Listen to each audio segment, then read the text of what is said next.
Iyon. Pag kayo napunta sa alanganing lugar o walang katao-tao, saan kayo magpapabomba? Maghanap pa kayo ng gasolinahan. So ayan, kapag may dala kayo niyan, no, napaka-portable niyan.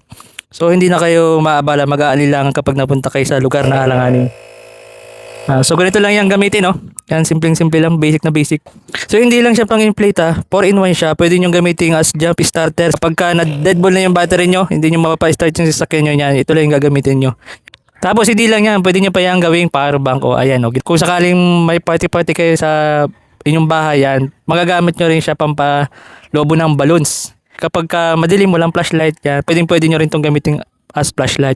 So, tingnan mo, laki yun, parang power bank na malaki. At guess what, yan ay 99,800 mAh. Ganun na yung capacity niya. Yan.